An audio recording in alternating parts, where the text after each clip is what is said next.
qui a changé avec la pandémie, c'est la place de la fonction RH. D'abord parce qu'on a vu que la fonction RH était indispensable.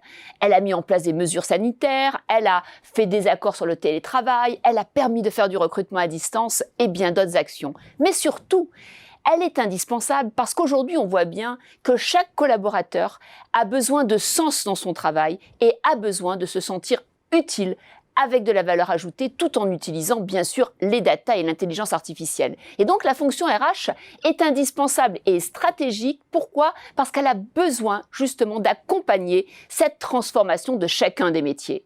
Donc avec la pandémie et ce nouveau normal, la fonction RH a besoin de redevenir un leader. Elle a une place à prendre. C'est pour cette raison qu'en fait, elle devient encore plus stratégique et a de nombreux sujets à traiter.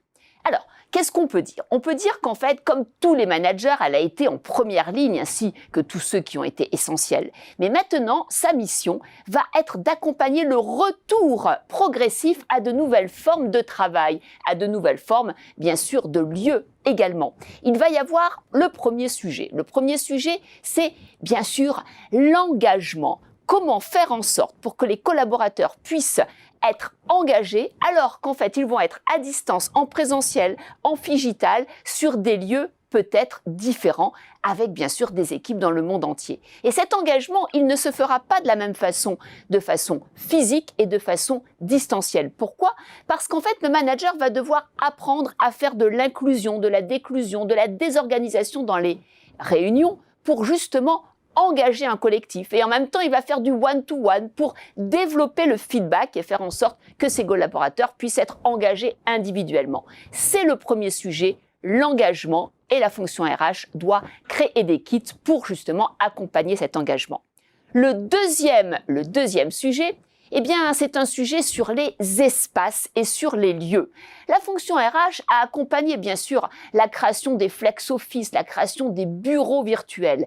Maintenant, il est temps de se poser la question sur les nouveaux lieux et faire en sorte que ces lieux soient des lieux où on ait envie de revenir, où on se sente, bien sûr, à forte valeur ajoutée et où on trouve des éléments qui sont complémentaires à ce qu'on pourrait trouver en distanciel. Troisième élément, c'est qu'en fait la fonction RH va devoir se poser une question essentielle. Est-ce que je dois former les collaborateurs sur les mêmes sujets qu'avant la pandémie ?